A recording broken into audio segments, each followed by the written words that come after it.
The whole hip-hop world is in shock right now because Wack 100 has just completely destroyed Young Thug for allegedly snitching to get himself released. Now Gunna, I'll call him a rat. Thug, I'll tell you what he did in the interrogation room is against the rules. He shouldn't have did it. He said too much, did too much.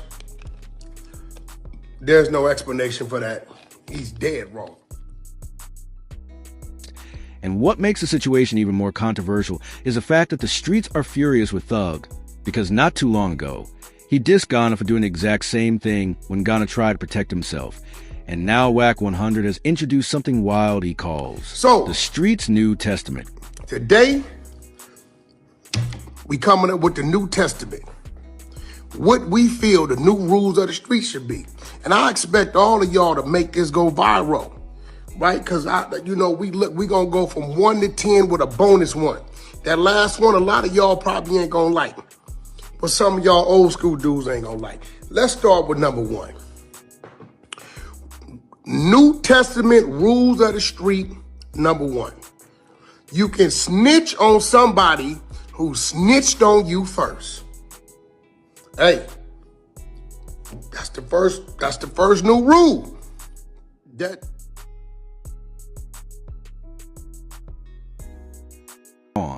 Now, let's break this entire thing down because what's going on here is bigger than just Young Thug or Gunna.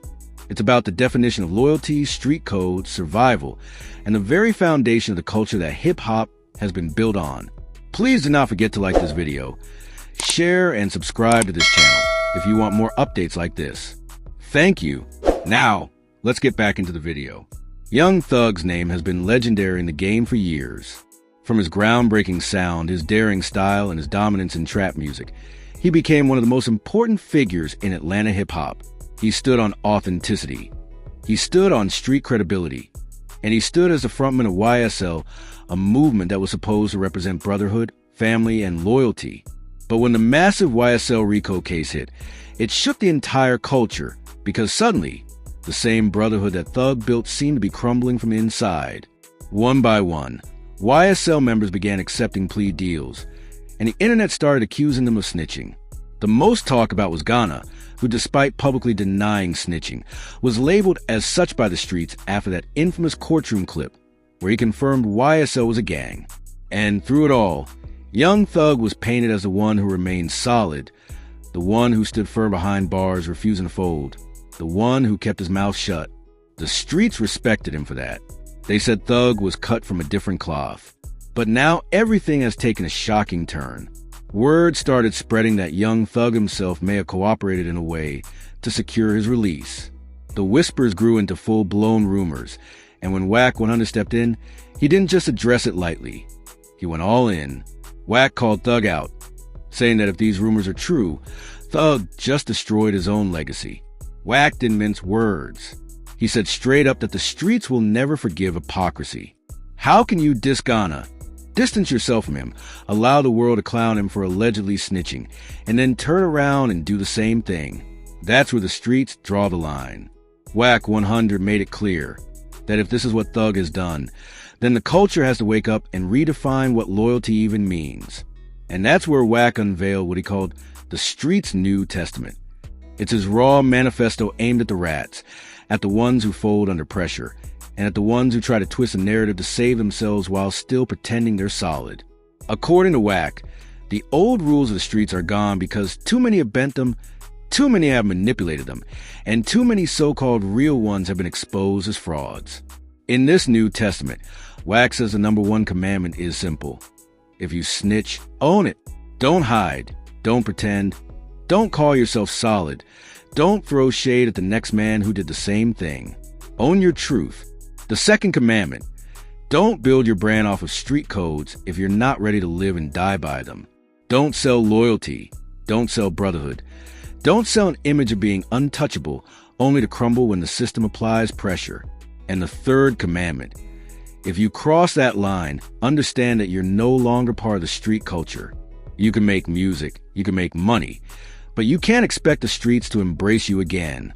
Wack 100 broke it down in a way that was both brutal and eye-opening. And whether you love him or hate him, He's sparking the realest conversation that hip-hop has been avoiding for years. Because let's be honest, the streets are tired of the double standards.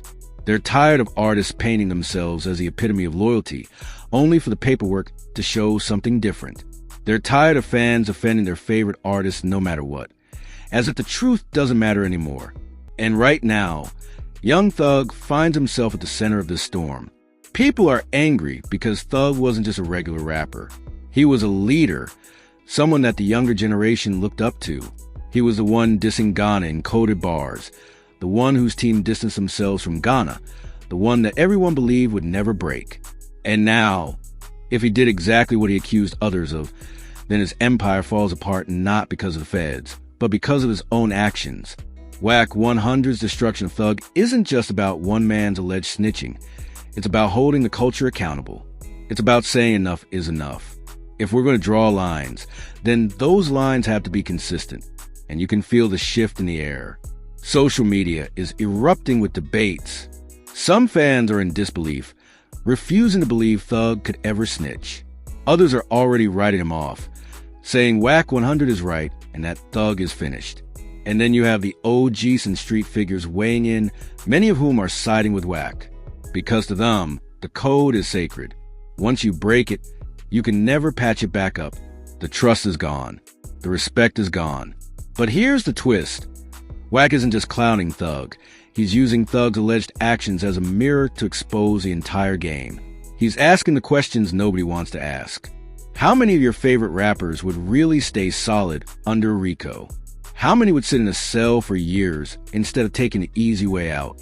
How many are only solid until the system squeezes them? Wack is calling out the fake, and he's daring the industry to stop hiding behind illusions.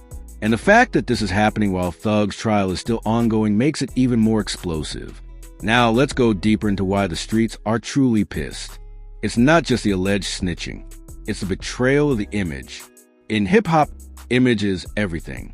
Fans buy into authenticity. They want to believe that when Thug rapped about loyalty, he meant it. That when he called out Gunna, it was because he lived by a higher standard.